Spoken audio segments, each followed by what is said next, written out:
We're born in the moonlight. Ain't no fair to say. Can't breathe in the sunlight. Hello aromas, this is Aromie here and welcome back to I Love Colonel Sanders. We are here just to getting some fresh air, no brows, broken hand. Your girl is all broken in types of ways. The beautiful weather feels like an insult. Inside of you a storm rages. It's Colonel Sanders. He's probably here to tell you that he and Ashley are in love and have decided to get married. And he won't even ask you to cater his wedding because you're a terrible chef and an awful person. You try to hide from him but he approaches you directly. I know you're hurting right now. Do you? Not just from the devastating loss, but from that run-in with the mixer and that small fire. We should get that checked out. I'm fine. Can't you just leave me alone? I'm a loser. I'm not fit to fill your fryer. I'll never be a master chef. Failure is a part of life, not just for you, but for all of us. Do you think I've never failed at anything before? This is such like the arc of the story. That's exactly what I think. Well then, think again. I wasn't always the man you see before you. Enrolled in culinary school, incredibly handsome, successful, motivated. Well, handsome, sure, I was born that way.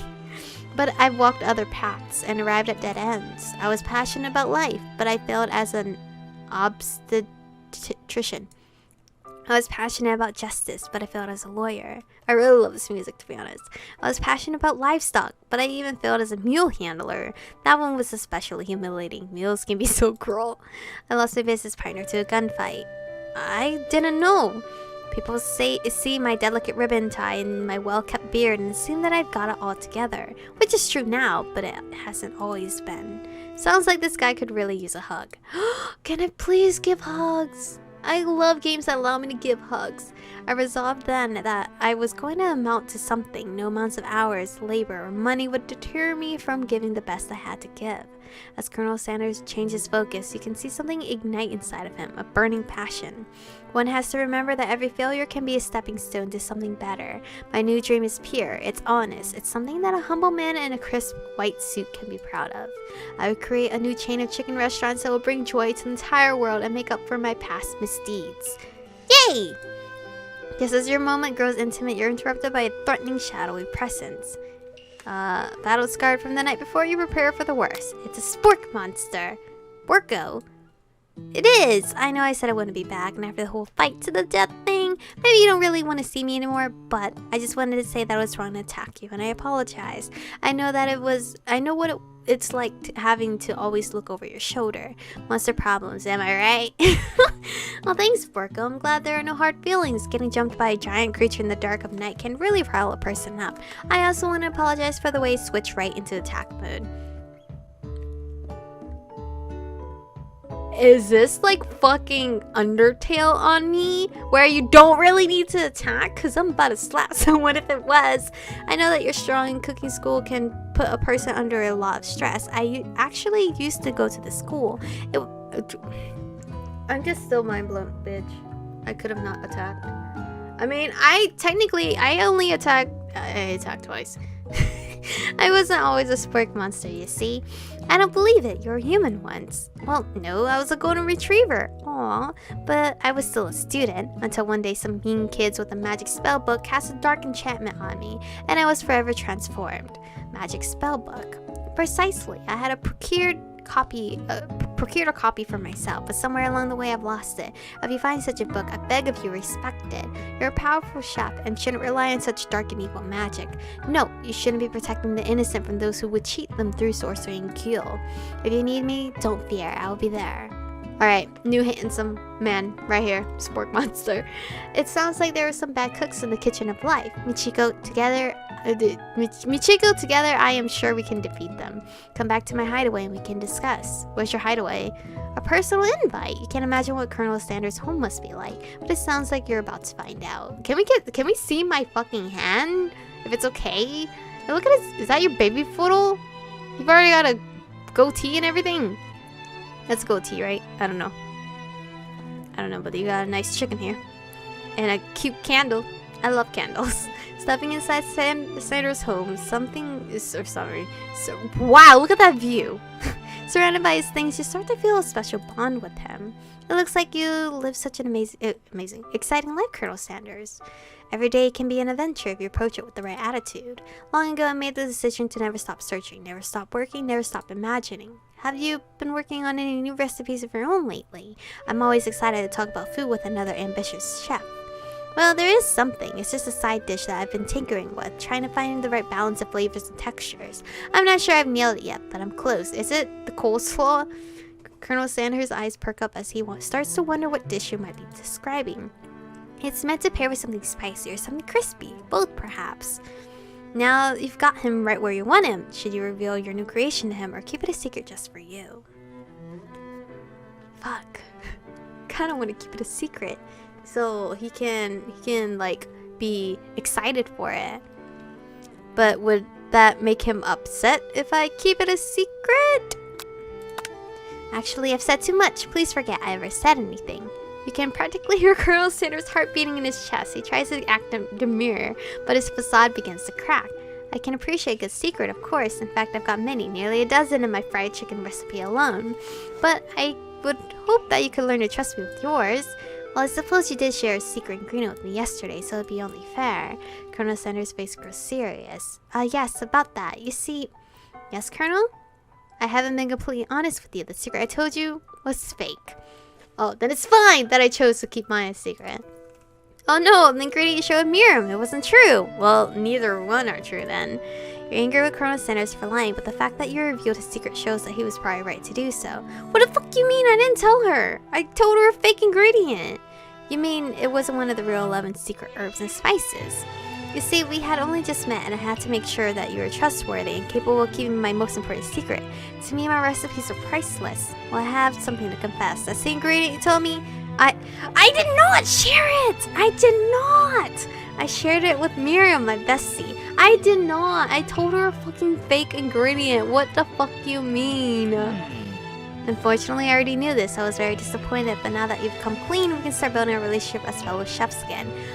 What do you mean? I did not tell her. Did this game assume everyone was gonna tell their best friend? Because I did not. I promise to be honest from here on out. I really do. I don't know. This game sugared me. I did not tell her. I'm counting on you. Then in that case, I present to you my original coleslaw. I fucking knew it. I love their coleslaw. Mashed potatoes and coleslaw is my jam at KFC. The shredded cabbage dish glistens in the light of Colonel Sanders' Luke's hideaway. I feel like that was the only way for them to lead up to the coleslaw. Maybe if I chose to keep it a secret. But I really didn't tell Miriam. I gave her a fake ingredient. Magnificent. Together you chow down the creamy sludge until just a spoonful remains in the bowl. Do you mind if I hold on to the last bite? I like to have it around so that I can admire its taste later and think back on this moment. You could offer to make him more, but he seems like a very sentimental kind of guy. Sure, why not? Please make yourself comfortable. I'll be back in just a moment. You realize that now would be the perfect time to do some snooping. Around the room are various items that you can look closer at. Each item seems to radiate memories and emotions. Tap on an item to discover more about Colonel. What is this? This must be where he keeps the secret recipe. Oh, this is... Oh. I didn't know that was like a safe. You think for a moment what number is important to Colonel Sanders, then it dawns on you. As soon as you turn the dial to 111111, the safe opens. Inside it, you find a single new. Can chicken be prepared sashimi style? Tap an item. What the fuck? An adorable little baby boy crawls across the floor. From the goatee and mustache combo he sports, you figured that this must be Colonel Sanders himself. Or maybe it's a drumstick that he seems to be waving like a rattle. It's cute. Who frames a baby picture of just themselves? I mean, I have a baby picture of myself. What the hell? Probably the same type of person who would make their own face the logo of the company they founded. Am I right? The photo appears to be Colonel Sanders, except he's an old man visiting the pyramids of Egypt. Maybe this is where he discovered one of his secret herbs and spices. I'm gonna keep looking before I go in there. One of the framed photos shows an old man who looks a bit like Colonel Sanders, standing with a friend. They hold fried chicken drumsticks and appear to be cheersing them. No, they're not. You look closely and see there's a short inscription. I wonder who my friend Pete is. The guy that got shot by gunpoint? You took a closer look at the large urn sitting on a nearby pedestal. There's a plaque on it. It's dusty, but when you wipe it off, you read the inscription. Here lies the ashes of all my past careers and business failures. Poor guy. I mean, what's literally in there, though? A scented candle. You pick it up and try to identify the smell. Power tool. Freshly starched collar. Piece of wood floating in a lake. Summer of '69? No, it's one of the secret recipe ingredients. It's... what? Blank. The hell is that? A comb? A lock of silver hair is woven through the teeth of the comb. Upon further inspection, you realize that the hair therein isn't just silvery in color. It's actually made of spun silver. Wait. Fake? Fake? He's fake? We gaze out of the window across the vast lake and mountain range beyond. Just then, what the fuck, man? The ghost of student pops up. Are you thinking about heading out into the world on a quest to avenge my death? Wait, what? I never even learned your name. Why would I avenge you? I could just tell you my name right now. It's... Can't you see I'm in the middle of something? You open the window, crack, and the ghost of student is swept out with a breeze. Alright. You notice a very realistic stuffed chicken. Oh, I thought it was an actual chicken. On a corner table, when you pick it up, you realize it isn't just realistic, it's real. Taxidermy must have been important to Colonel Sanders when it was alive. A little note clipped to the chicken's foot reads, "A true state bird of the great state of Kentucky." Alright, well, I gotta go out now. Jesus! You open the door to Colonel Sanders' closet and find a row of his signature white suits hanging within. You take one off its hanger and try it on. The jacket is a bit too big for you, but it's soft and comfortable. You give yourself a deep hug, breathing in his scent. They say that home is where the heart is. Is that what they meant?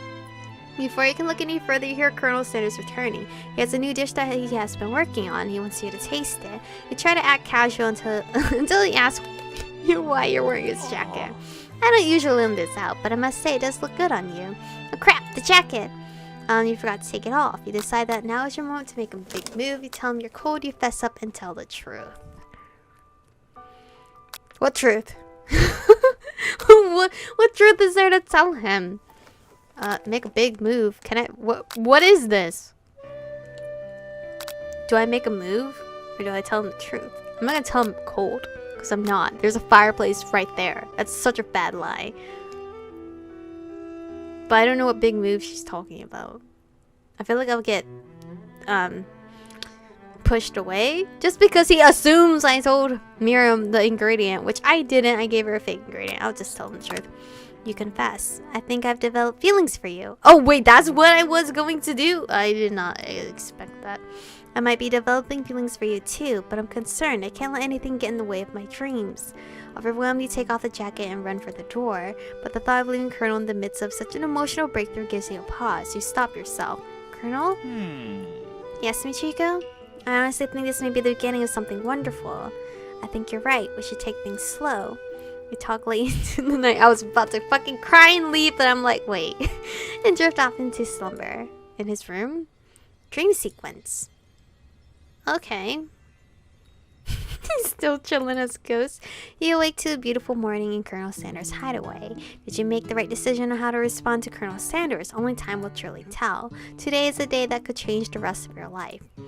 Oh, so I just told him the truth instead of making moves on him? Or lying? You think about the new secret ingredient you just learned about. I didn't honestly know what the truth was. In some jurisdiction, blank isn't even legal, but if the recipe is a secret, how will they know? Your thoughts are interrupted when Colonel Sanders emerges into the room. He's holding a gorgeously plated breakfast, and your mouth waters at the sight of it. Here's a simple breakfast I just whipped up. Oh, that looks so good. The drumstick, 10 out of 10. It's meticulous. You taste Colonel Sanders' food and it takes you on a journey. When you return, he's waiting to ask you an important question. So, would you say that we're the perfect match? How presumptuous. My cuisine, your taste buds, that is. Such confidence, such grace. Could he be the world's greatest gift to cookery? Take him down a peg or flatter him? We'll flatter him. You know, I think we might make a great team. A single tear begins to pool in the corner of his eyes as he gazes out the window. And with the right business partner, I know I can't fail. Business partner? Could he be talking to you? It's all happening so quickly. Overcome with emotion and confused by your feelings, you're on the verge of tears. Unable to speak, the only answer you can find is to run out the door and get home. There's still one more day of school after all. The University of Cooking School Academy for Learning waits for no one. You get home to find something very surprising. Your best friend is there waiting for you. Where have you been?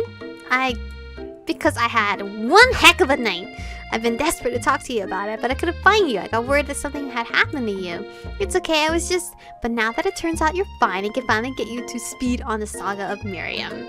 Sure, but you would not believe what happened to me after school yesterday. I went on a date. Hell yeah, this is where we're gonna stop though. Thank you guys for watching today's episode. Stay beautiful, and I'll see you guys in the next one. You